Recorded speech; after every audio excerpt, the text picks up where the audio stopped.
Hello, welcome back to Calculus 2. In this video, I will continue where we left off in the last video, talking about how the backward problem and the area problem are related to each other. So just as a quick reminder, the book Infinite Powers, How Calculus Reveals the Secrets of the Universe by Professor Stephen Strogatz. In that book, he outlines three problems. The forward problem, which is given a curve to discover its slope everywhere. That's exactly what you learn in Calculus 1. That's what a derivative accomplishes. The second problem is the reverse of that, the backward problem. Given the slope of a curve everywhere, can you go backwards and discover what the curve must have been, what the function was? That's something that we started to talk about in the last video when we talked about antiderivatives.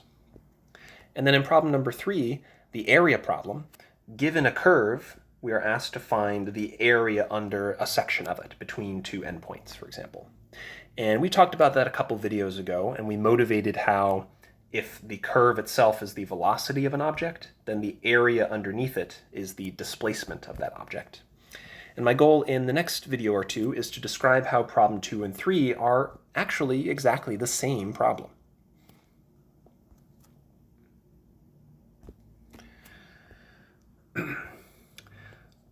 So this restates some of that I just said in words, so you can see it on the slides here. Central problem 3 is finding the area under a curve, and I hope that from the last few videos you've seen why that is something that's actually interesting and useful to do. It allows us to discover displacement from velocity. In other words, knowing only how fast we're going, you can figure out how far you've gone. And so I'm not necessarily recommending that you do this, but this is saying that if you were driving along in your car and you weren't actually looking at where you were going, again, don't literally do this, but just as a thought experiment, if you weren't looking at all at your odometer or where you were going, so let's say you were a passenger, and you were instead just looking very, very carefully, moment by moment, at the speedometer, at how fast you're going, and you kept track of that really carefully, you could actually rediscover how far you've gone.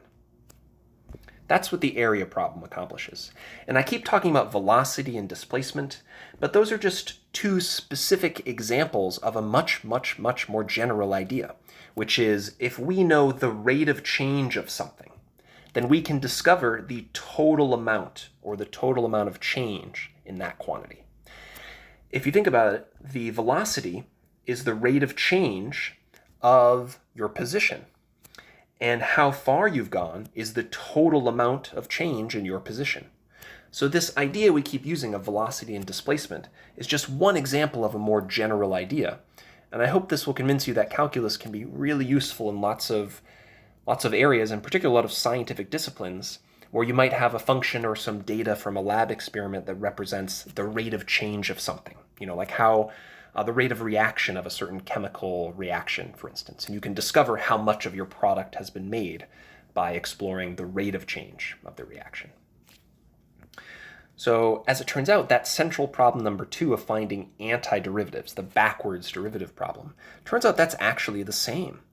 And so to find the area under a curve, you just need to find an antiderivative of the function and then plug in some values and calculate. And historically, this was actually how calculus was developed. Central problem number 3, the area problem, was a motivating factor in the beginning of the calculus. So finding the area under a curve was a natural question to ask because back then, mathematics was really done visually and not necessarily algebraically in the way that we are accustomed to nowadays. So asking for the area of something was a very, very natural question to ask. And it took a lot of time before people eventually realized that symbolically that amounted to finding an antiderivative of some function formula. And so we're going to take some time to explore how those are the same idea, how they're closely related. So here, let me just reveal all my cards and just state the big idea, and then we'll take some time teasing out what it says and how it can be useful. This theorem up here in the box says to find, and remember that this is the notation for a definite integral.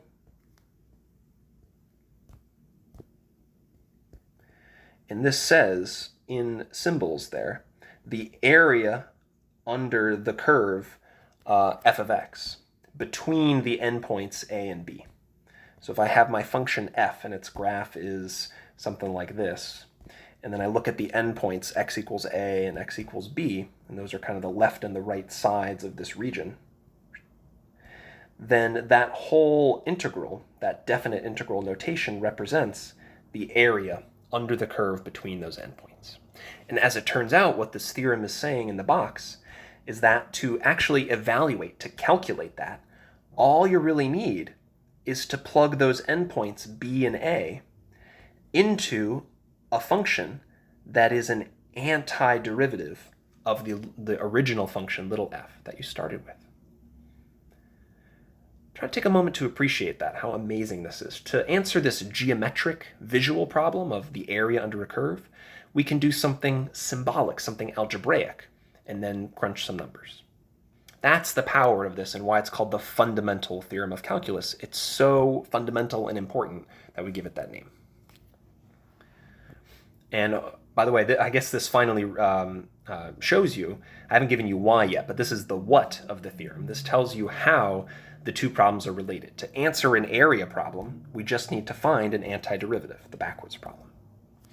So just as a real quick example, remember in the first couple of videos we talked about the marble rolling experiment, and let's say I was rolling the marble to the right at a constant speed of 4 feet per second, and we did that over the first 6 seconds, and we realized that the displacement was 24 feet. Well, that's a definite integral. That's an area question. If I were to graph from x equals 0 over to 6, the constant height function y equals 4, we would realize that the area underneath that is exactly 24 because it's a big wide rectangle, 6 wide and 4 tall.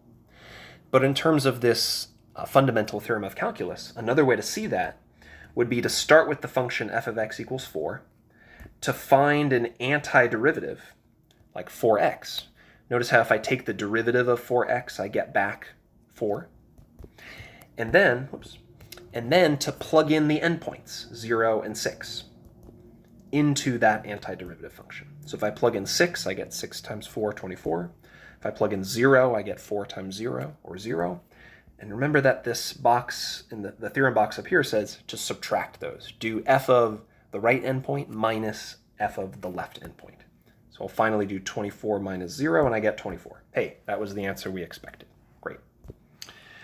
Over here on the right, I'm showing you that, remember that plus c that we talked about? Technically speaking, this antiderivative could be 4x plus anything, plus some constant number. And what I'm trying to demonstrate here, once and for all, is that we can pretty much always let c be 0, because it's not going to affect the end result. So just as an example over here, let's say I said c was 10, just to pick a different number. What if I used as an antiderivative not just 4x, but 4x plus 10? Well, that would serve to increase both of these values by exactly 10. It would make them 34 instead of 24, and 10 instead of 10. And then when I went to take their difference, 34 minus 10, it's still going to be a difference of 24. Effectively, when I take this thing minus this thing, the 10s cancel out, and I'm still doing 24 minus 0, exactly like I did over there. And so in practice, when we actually evaluate these things, we can always let c just be 0, because it's going to keep the numbers smaller and simpler to work with. Here are a few more examples, and I say from last time. And by that, what I mean is the earlier videos when we talked about the marble rolling experiment. These are all of the evaluations that we did in those examples. So let me show you the details for one of them, and then I'll just kind of flash up the solutions for you to check. One of the things we did was the marble starting at a speed of 4 and slowing down, decelerating at a constant rate of 1 foot per second per second. And so in other words, we were talking about the function 4 minus x and finding the area under that function. Now let me show you two ways to think about this. First, in Desmos, here's the picture. There's the line f of x equals 4 minus x. And I have shaded in here in red and blue the two regions that we're going to calculate the area of. Well, in fact, what we did in that earlier video. We found that over the first 4 seconds, that red region has an area of 8. And the next 2 seconds, from 4 to 6, that blue triangle has an area of 2, but it's underneath. It's a -2 area. And so total, the displacement was 6 feet. Or in other words, the red region represents in the first 4 seconds, the marble rolls forward 8 feet. And then for the last 2 seconds, it rolls backwards 2 feet. So it travels a total distance of 10 feet, but its net change in position, its displacement, is exactly 6 feet, 8 forward and 2 back. So it's 6 feet away from where it started. And notice that I'm trying to calculate that in line number 2 up here. And it gave me an error here. And this is my other way of reminding you that that little integration variable, dx, that has to be included. That is important in the integrand because, for one, Desmos just kind of won't know what you mean until you fill that in. So what I've done is I typed int, and then that flashed in the integral sign. I put in 0 as 6 as the endpoints. I put f of x, the function I want to use, in parentheses, and then I'll put a dx at the end. And hey, look at that. It calculates the net area of 6, exactly like we did by splitting it into 2 triangles. And so another way to do that is to use the fundamental theorem and say, well, this I can evaluate by taking that function f of x and finding an antiderivative. And that's what this is. That 4x minus 1/2 x squared. Think about taking the derivative of that. The derivative of 4x is 4, and the derivative of x squared is 2x. So 1/2 of 2x is just x. Hey, look at that. That is an antiderivative. And then this handy notation is just a way of writing f of b minus f of a conveniently, because we're going to do that so often applying this fundamental theorem that one way to write it down is to just put the lower and upper endpoints like that, just like we do on the integral, but to put them in brackets. So here I'm saying take 6 and plug that in for x, and then take 0 and plug that in for x, and subtract the results in that order. So when I plug in 6, I get 24 minus half of 36, so 18. And then when I plug in 0, I get a bunch of zeros. And so I end up with 6 as the total. Hey, that's exactly what we saw from the graph on Desmos 2. These other couple examples here are the other things that we did in the last couple of videos when I showed you some specific examples of finding areas of regions under curves visually. So these two you can think of as triangular and or rectangular regions. And so I'll put up here the answers to those. Notice that for this one, I'm finding an antiderivative and just plugging in 8 and 0.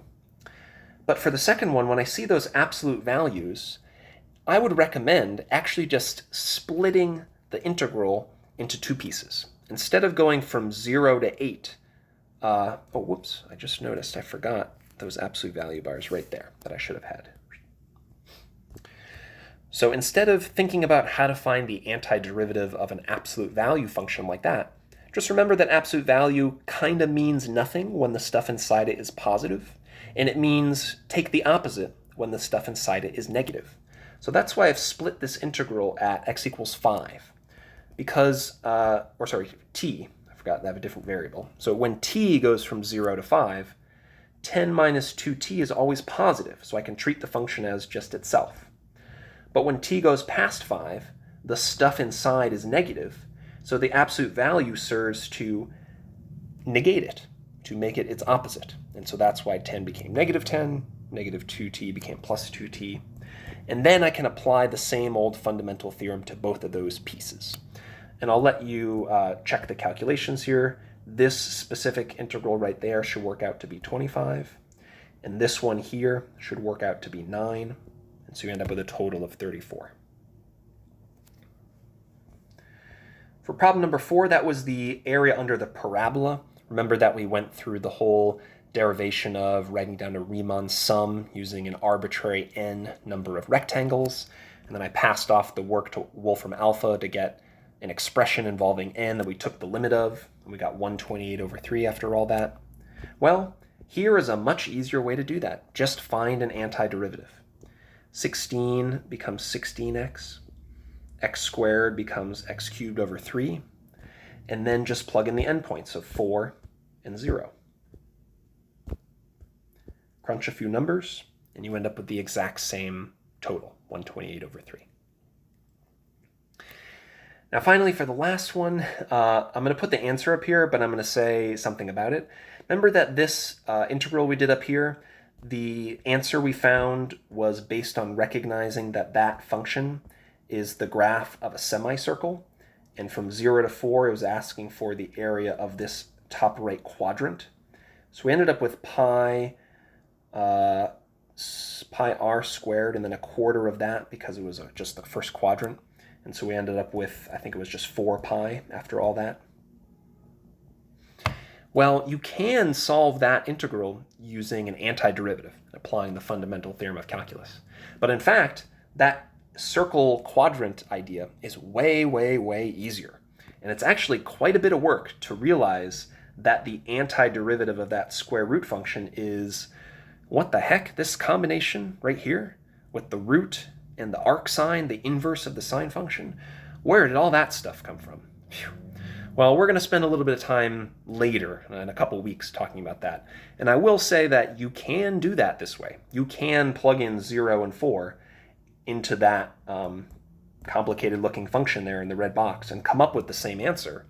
But recognizing that it's a quarter of a circle is much simpler. And so I like to call this, putting in a pushpin here. Solving it the really simple way. You can put a pushpin into a corkboard just using your thumb. Just press it in. Solving that problem this way would be like putting in a pushpin using a sledgehammer. That's way too much power. You don't need to do that. Hey, it's certainly going to work, but it's a lot more effort than you really need to put in.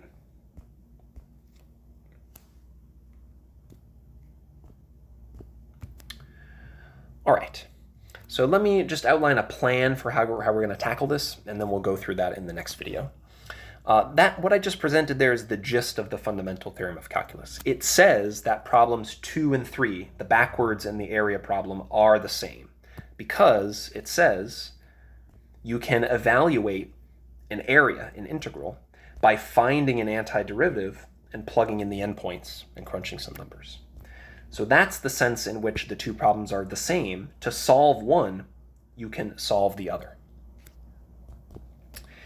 Now we just applied that fundamental theorem to a few simple examples. And I've hinted at, through some of the practice problems I've posed to you here, I've hinted at some of the techniques we might have for finding antiderivatives, like doing the power rule backwards, or just straight up remembering some of the derivatives we have, like the derivative of natural log is 1 over x, for instance. But really the first, 1/3 or so of our Calculus 2 course is going to be all about integration techniques, or in other words, methods for finding antiderivatives of a bunch of different types of functions. Because we've now seen, because of the fundamental theorem of calculus, that that's a useful and helpful thing to do. Actually solving the backwards problem, number 2, finding antiderivatives, we now have a reason for doing that. It's not just moving symbols around on the page and doing math problems because our teacher told us to. There's really a benefit to it. If we know how to find antiderivatives, then we know how to find areas under curves. And we've talked before about why that can be helpful. Think of the velocity and displacement problem. So for the next few weeks of our course, when we are learning about integration techniques, try to keep in mind that this is all with the motivation of solving area problems using the fundamental theorem. So in the next video, I'm going to dig into some details about why the fundamental theorem is even true. But so far, we've at least presented what the theorem says and how we can apply it. So we can continue to go on and do that in some practice problems on homework and in class as well. That's all for now. I'll see you next time.